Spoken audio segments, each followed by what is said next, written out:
اعوذ باللہ من الشیطان الرجیم بسم اللہ الرحمن الرحیم وَكُلَّ إِنسَانٍ أَلْزَمْنَاهُ طَائِرَهُ فِي عُنُقِهِ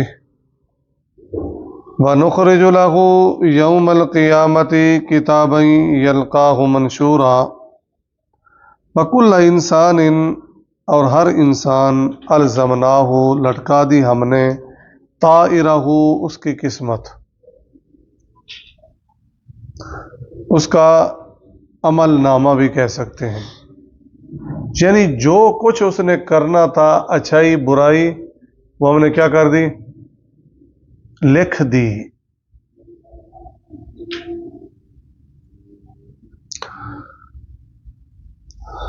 فی عنقی اس کی گردن میں، وَنُخْرِجُ لَهُ ہم نکالیں گے اس کے لیے یوم القیامت قیامت کے دن کتاباً ایک کتاب یلقاہ پائے گا اسے منشورہ کھلی ہوئی۔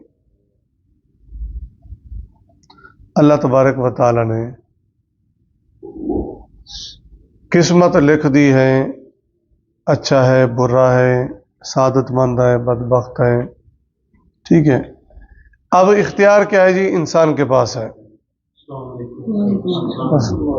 کہ انسان اچھائی کرتا ہے یا برائی کرتا ہے، اور وہی جو کچھ ہم کر رہے ہیں یا زبان سے ادا کر رہے ہیں تو کرامن کاتبین کیا کر رہے ہیں، عن الیمین وعن الشمال قعید، دائیں کندھے پہ اور بائیں کندھے پہ بیٹھے ہوئے لکھ رہے ہیں، ما یلفظ من قول الا لدیہ رقیب عتید، جو بھی تم بات کرتے ہو وہ کیا جاتی ہے، لکھی جاتی ہے۔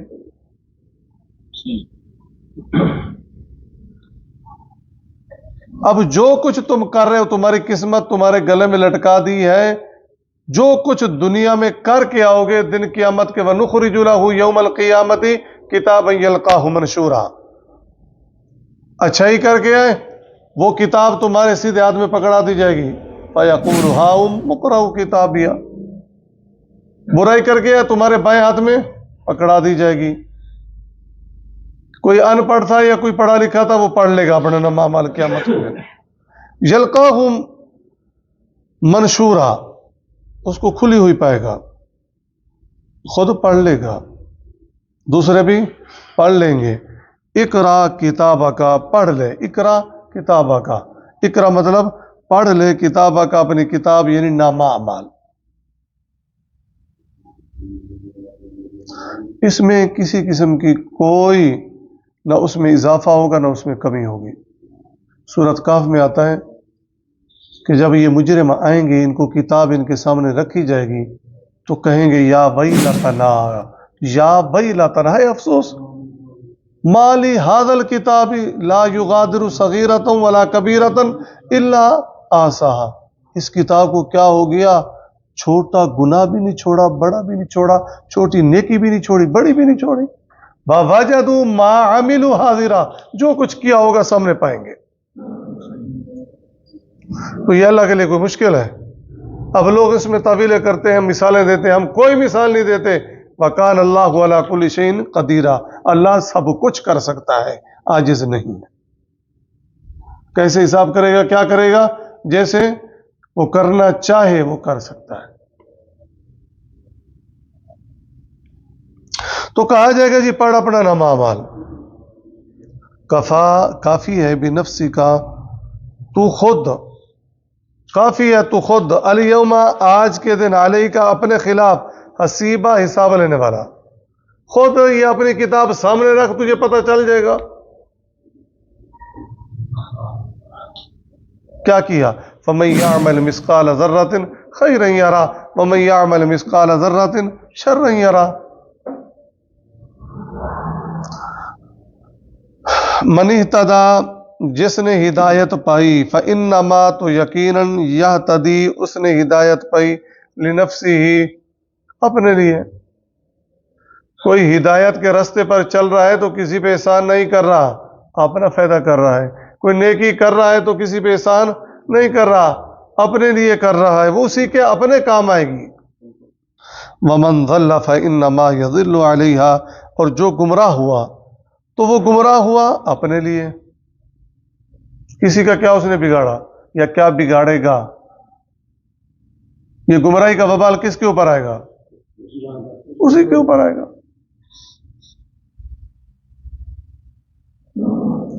وَلَا تَزِرُ نہیں بوجھ اٹھاتا، وازرۃ کوئی بوجھ اٹھانے والا، وزر اخرى دوسرے کا بوجھ، کوئی کسی کا بوجھ اٹھائے گا؟ لیکن یہ تو ہم نے پڑھا ہے نا پیچھے 14ویں پارے میں، لِيَحْمِلُوا أَوْزَارَهُمْ كَامِلَةً يَوْمَ الْقِيَامَةِ وَمِنْ أَوْزَارِ الَّذِينَ يُضِلُّونَهُمْ بِغَيْرِ علم۔ کچھ لوگ وہ ہوں گے جو دوسروں کا بوجھ اٹھائیں گے، کیوں؟ انہوں نے ان کو گمراہ کیا تھا، وہ ان کا بوجھ اٹھائیں گے۔ جس طرح کہ کہا گیا قابیل کو جتنے بھی قتل ہوں گے اس کو اس کے گناہ اس کے ڈالے جائیں گے۔ تو یہاں پر حقیقت میں وہ اپنا بوجھ اٹھا رہا ہے، کیونکہ اس نے اس کو گمراہ کیا ہے۔ کسی کو گمراہ کرنا گناہ نہیں ہے، تو اس کا بوجھ نہیں اٹھا رہا، اصل میں اپنا بوجھ اٹھا رہا ہے۔ کسی نے کسی کی رہنمائی کی تو اس کی نیکی نہیں لے رہا، رہنمائی کرنے کی اس کو نیکی مل گئی ہے۔ ٹھیک ہے جی۔ وما کننا اور نہیں ہم معذبین عذاب دینے والے حتیٰ جب تک کہ نبعث ہم نہ بھیجیں رسولہ کوئی رسول۔ اللہ تبارک و تعالی کسی قوم کو، کسی بستی کو یا کچھ لوگوں کو ایسے عذاب نہیں دے گا۔ ہاں حجت تمام ہوتی ہے نبی کے آنے کے بعد، تبلیغ کے بعد، وہاں پر دین پہنچنے کے بعد۔ اللہ فرمائے کہ دین پہنچا تھا، اب بہرا ہے، بہرا بندہ ہے، وہ کیا سنتا ہے؟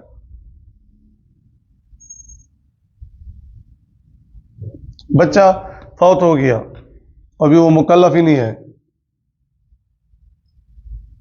بہت بوڑھا آدمی، اس کے ہوش و حواس نہیں تھے، ختم۔ پھر فترہ کا یعنی کہ عرصہ آ گیا، ایک نبی دنیا سے چلے گئے، دوسرا نبی آنے تک جو درمیان کا وقت ہے ان لوگوں کا کیا بنے گا؟ اللہ تو فرما رہے ہیں کہ ہم کسی کو عذاب نہیں دیتے جب تک رسول نہ بھیجے، یعنی دعوت نہ پہنچے۔ جب تک دعوت تو پہنچے گی، اگر وہ منکر ہوگا تو اس کو سزا ہے نا، دعوت ہی نہیں پہنچی۔ وَإِن مِّنْ أُمَّةٍ إِلَّا خَلَا فِيهَا نَذِيرٌ۔ اللہ تبارک و تعالیٰ فرماتے کوئی ایسی امت نہیں ہے کہ وہاں پر ہمارا ڈرانے والا نہ پہنچا ہو۔ اب ہم جو گزر رہے ہیں یا قیامت تک آ رہے ہیں، تو یہاں کون سے نبی آئے ہیں؟ کیا کوئی نبی آئے ہیں؟ نہیں، وہی نبی، اور وہ ڈیوٹی تھی صحابہ کی، تابعین کی، اب وہ چلتی آ رہی ہے۔ دعوت ان کی طرف پہنچ گئی ہے، وہ انسانوں کی شکل میں پہنچے یا وہ نبیوں کی شکل میں پہنچے۔ رہ گیا یہ مسئلہ کہ جو مسلمان کے بچے فوت ہو گئے ہیں یہ جنت میں جائیں گے، اور جو کافر کے بچے ہیں ان کا کیا ہوگا، یہ اختلافی مسئلہ ہے۔ امام بخاری رحمہ اللہ فرماتے ہیں وہ جنت میں جائیں گے۔ کچھ لوگ کہتے ہیں کہ اللہ تعالیٰ قیامت کے دن ان کو آزما لے گا، اللہ کی تابعداری کریں گے تو جنت میں جائیں گے۔ بہرحال یہ ایک وہ ہے، بچہ فطرت پہ پیدا ہوتا ہے۔ کل مولود یولد علی الفطرہ، فطرت پہ تو پیدا ہوتا ہے۔ فَأَبَوَاهُ يُحَوِّدَانِهِ وَيُنَصِّرَانِهِ وَيُمَجِّسَانِهِ، یہ تو آیا اپنی جگہ۔ اب اللہ تبارک و تعالیٰ ان کو کیسے آزمائے گا؟ مختلف حدیث ہیں، اختلافی مسئلہ ہے۔ بہرحال یہی ہے کہ دین تقریباً تمام لوگوں تک پہنچ چکا ہے۔ وَإِن مِّنْ أُمَّةٍ إِلَّا خَلَا فِيهَا نَذِيرٌ۔ تو سورۃ ملک میں ہم پڑھتے ہیں نا، جب ان کو جہنم کی طرف بھیجا جائے گا تو ان کو کہیں گے كُلَّمَا أُلْقِيَ فِيهَا فَوْجٌ سَأَلَهُمْ خَزَنَتُهَا، وہ دربار پوچھیں گے أَلَمْ يَأْتِكُمْ نَذِيرٌ، کوئی ڈرانے والا تمہارے پاس نہیں آیا تھا بدبختو؟ وہ کہیں گے قَالُوا بَلَىٰ، ڈرانے والا تو آیا تھا۔ فَكَذَّبْنَا وَقُلْنَا، ہم نے جھٹلا دیا اور ہم نے کہہ دیا مَا نَزَّلَ اللَّهُ مِن شَيْءٍ، یہ ایسے لوگوں کی باتیں ہیں، کیا تم نے اللہ اللہ کر رکھی ہے، کیا دین، ان انتم الا فی ضلال کبیر، ہم بہت بڑی گمراہی میں تھے۔ تو دربار پوچھیں گے جب یہ جا رہے ہوں گے گروہ در گروہ، یہ سورۃ زمر ہے آخر، وسیق الذین اتقوا ربهم من الجنۃ زمرا،